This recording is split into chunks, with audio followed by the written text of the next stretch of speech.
नमस्कार भक्तों, आज मैं हूं पंडोकर धाम में और जैसा कि आप सभी को ज्ञात है कि यहाँ पंडोकर धाम में 29वां वार्षिक महोत्सव चल रहा है। आज हमारे बीच में ऐसी शख्सियत बैठे हैं जिनका देश ही नहीं विदेशों में लोग इनको सुनते हैं। हमारे साथ वीर रस के ओजस्वी तेजस्वी कवि भाई राम भडावर जी बैठे हुए हैं। आइए आप इनसे मिलवाते हैं। ये आज महाराज जी से इनकी मुलाकात हुई और पंडोकर धाम में आगमन हुआ। आज इनका प्रोग्राम पंडोकर धाम में हुआ। बहुत अच्छा इन्होंने वक्तव्य बोले देश के ऊपर, बेटियों के ऊपर, प्रेम के ऊपर। तो आज हम इनसे मिलते हैं और आपको रूबरू कराते हैं। राम भाई, आपका स्वागत है पंडोकर धाम में। जैसा कि आज आपने कवि सम्मेलन में बहुत अच्छा ओजस्वी अपने शब्दों का सबका मन जीत लिया है, दिलों को जीत लिया है। क्या कहना चाहेंगे इस पंडोकर धाम में आकर? आपकी महाराज जी से मुलाकात हुई सर्वप्रथम, तो आप क्या कहेंगे? नमस्कार, जय श्री राम। आप सभी भक्तजनों को जो भी इस चैनल के माध्यम से मुझे देख सुन पा रहे हैं, वैसे तो पिछले गत 4-5 वर्षों से इस धाम की चर्चा पूरे भारतवर्ष में क्या आप तो जहाँ भी हिंदू या सनातन संस्कृति को जानने वाले लोग निवास कर रहे हैं वहाँ जानी समझी जाती है। पंडोकर सरकार की, पंडोकर धाम की अपनी मान्यता है। मैं बस आज के कार्यक्रम में जो 29वां वार्षिक महोत्सव है, बहुत सारे मेले इस देश में लगते हैं, लगने भी चाहिए। भारत की संस्कृति और सभ्यता की सुरक्षा में मेले बड़ा रोल प्ले करते हैं, लेकिन 29 वर्षों तक किसी भी परंपरा को सहेज के रखना और साल दर साल उसकी उन्नति करते रहना, ये बड़ा मुश्किल और बड़ा कठिन काम है, जो पूज्य महाराज जी के सानिध्य में और पूरे पंडोकर धाम की पूरी टीम, पूरे सहभागियों के सानिध्य में ये सब हो रहा है। बहुत शुभकामनाएं आप सभी को प्रेषित करना चाहता हूँ। बस इतना कहना चाहता हूँ कि पूरी दुनिया में चाहे किसी भी विचारधारा, किसी भी धर्म संप्रदाय को मानने वाले लोग जहाँ कहीं भी हैं, अगर उनको आस्था का चेहरा देखना है तो वो भारतवर्ष आएँ और भारतवर्ष में दतिया आएँ और दतिया में पंडोकर धाम में आके देखें कि आस्था का भी, श्रद्धा का भी कोई चेहरा होता है। पूज्य महाराज जी से मेरी भेंट हुई। ऐसा कहा जाता है और हमारे वेदों में, पुराणों में, हमारी किताबों में भी है कि चमत्कार नहीं हो सकता। हमारे कवि कुलवंश के बड़े रामेंद्र मोहन त्रिपाठी जी भी कहते हैं कि ताबीजों में कटी जिंदगी, हाथों पर विश्वास न था, उन पर सब कुछ था उधार का, खुद का कुछ भी पास न था।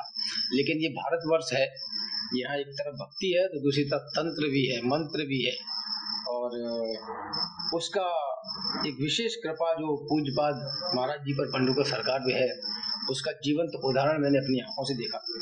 मैं तो इन चीज़ों पर भरोसा भी करता हूँ, क्योंकि जब पूरी दुनिया नंगी घूम रही थी तब हम बता रहे थे कि गुरु कहाँ है, शुक्र कहाँ है, शनि कहाँ है, चंद्रमा कहाँ है।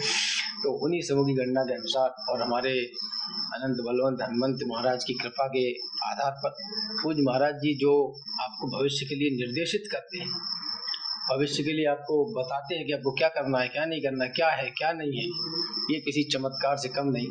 और मुझे लगता है कि दिन है तो रात भी है, जहाँ बहुत प्रैक्टिकल दुनिया एक तरफ आधुनिकता के नाम पर प्रैक्टिकल होती चली जा रही है, वहाँ वो आए और अपनी आंखों से देखें कि चमत्कार कहते किसको है। जब तक स्वयं अनुभव न करें तब तक दूसरी की कही सुनी न माने। एक बार आए, अनुभव करें और देखें। मैं आपको बड़े दावे और पूरे विश्वास के साथ कह सकता हूँ कि आप यहाँ से जब लौटेंगे तो आप वैसी धारणा को लेके नहीं लौटेंगे जैसी धारणा को लेकर आए थे। बहुत ही अच्छा लगा, बहुत ही अद्भुत कवि सम्मेलन भी हुआ और मुझे यहाँ पर आकर बहुत अद्भुत लगा। बस मैं यही आपके चैनल के माध्यम से सभी दर्शकों से कहना चाहता हूँ कि ईश्वर है और उसका प्रमाण चाहिए तो पंडोकर सरकार आ जाएगी। जो आतंकी हमला हुआ है तो सभी साधु संत एक होकर हिंदुओं को एक करने में जुटे हुए हैं। आप भी वीर रस के कवि हैं और हिंदुओं को जागृति की ओर ले जा रहे हैं। इस पर आपका क्या कहना है कि सब हिंदुओं में एक आज अब हथियार उठाने का और घर से बाहर निकलने का समय आ गया है, तो इन सबको एक करने के लिए आपकी क्या सोच है, क्या राय है और क्या कहना चाहते हैं आप? सबसे बड़ी बात तो ये है कि जो लोग भी उस घटना का शिकार हुए हैं उनके साथ बहुत सिंपैथी है। ईश्वर उन्हें अपने चरणों में स्थान दे, लेकिन मैं किसी को इकट्ठा करना नहीं चाहता। अब मन नहीं है भाई साहब इकट्ठा करने का, अभी भी इकट्ठा करना पड़ेगा, इतनी लाता खाने के बाद भी इकट्ठा करना पड़ेगा। आज राष्ट्रीय स्वयंसेवक संघ की पोस्ट पता क्या पड़ी है? उनके ऑथेंटिक पेज से पोस्ट पड़ी है कि वहां पर्यटक मारे गए, हमारे टेटुए फट गए, भारत माता की जय और जय जय श्री राम चिल्ला चिल्ला के, बटन दबा दबा के गलियों नुक्कड़ों चौराहों पर। और हमें ये सुनना पड़ रहा है, ये देखना पड़ रहा है कि वो पर्यटक मरे। वहां हिंदू अभी भी नहीं मरा, अभी भी इकट्ठा करने की आवश्यकता है। मैं धिक्कारता हूं और कोसता हूं और बड़ा कष्ट में ये जवाब दे रहा हूं कि अभी भी अगर हिंदू को जगाने की आवश्यकता है तो इससे अच्छा है कि हिंदू सोता ही रहे। वो जो क्रिकेट के स्टेडियम में देशभक्ति दिखाने जाते हैं हजारों लाखों की संख्या में है, एक बल्लेबाज हमारा खिलाड़ी जब बल्ला चला के एक छक्का मारता है तो उनका जोश देखने लायक होता है, उनका उत्साह देखने लायक होता है। आज उनकी सबकी देशभक्ति मर गई। आज भी हम सरकारों की तरफ देख रहे हैं। वो तो धन्यवाद दीजिए वर्तमान में देश के प्रधान का, जो अपनी 3 दिवसीय यात्रा खत्म करके वापस लौट रहे हैं और सुबह कुछ हमको ठीक ठाक सुनने को मिल सकता है। वरना इस देश में ऐसे नेता भी हैं जो चले गए विदेश भाग गए, उनके बयान नहीं आ रहे, उनकी शक्लें दिखाई नहीं पड़ रही हैं। मैं किसी हिंदू को नहीं जगाना चाहता, अभी बहुत निराशा है मन में। जिसको जगना है जग जाए, नहीं मरने के लिए तैयार रहे। सारी मेरे लड़के का ब्याह थोड़ा ही है, या जो लोग भी हिंदू जगाना चाहते हैं उनके लड़के का ब्याह थोड़ा ही है। ये तुम्हारी अपनी जिम्मेदारी है। अभी भी नहीं जागोगे तो फिर तुम सोए ही अच्छे हो, सोए रहो। बस इतना ही कहना चाहता हूँ और क्या विशेष कहूँगा। अभी भी हमें जगाना पड़ रहा है। अब तक तो खेल हो जाना चाहिए था। जम्मू में हिंदू नहीं रहते हैं क्या? पंजाब में हिंदू नहीं रहते हैं क्या? वो तो जगह बहुत क्षेत्र है, हम तो यहाँ से 1200 किलोमीटर दूर बैठे हैं। आज हिम्मत भी जाने को करें तो अगले चौराहे पर अरेस्ट कर लिया जाएगा कि भाई साहब वहां सब संभाल लेंगे, तुम रहने दो। तो ये चूरन चटनी, ये लीपा पोती बंद करो। वहां जम्मू में कुछ तो लोग होंगे ना, अरे इतने भक्त वैष्णो माता में ही होंगे, कटरा में होंगे इतने लोग कि सुपड़ा साफ हो जाएगा। लेकिन नहीं, हमें जगाना पड़ता है। हम जगाते हैं, पूरी रात जग के चिल्ला चिल्ला के जगाते हैं। 4 बजे कार्यक्रम खत्म होता है, 4:05 पे फिर सो जाता है हिंदू।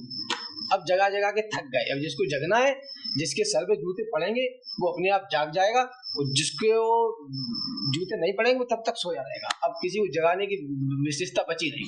अपनी अपनी राग है, अपनी अपनी पीठ सब हो जाओ। जैसा कि आप देख रहे थे, हमारे साथ राम भदावर जी है, आज अपने विचार प्रकट किए। उन्होंने हिंदुओं के लिए, सोए हुए हिंदुओं को अब जागने की जरूरत है। उन्होंने कहा कि अभी भी वक्त है कि आप लोग घरों से निकलिए और अपनी आबरू, अपनी इज्जत बचाने के लिए आगे आइए। आज जो कुछ भी कुलगांव में हुआ, हम मन बहुत व्यथित है। सभी से आशा करते हैं उन नौजवानों को लिए, उन देशभक्तों के लिए जो शहीद हुए हैं, सभी 2 मिनट का मौन अवश्य करें। जय पंडोकर सरकार। शुभ रात्रि।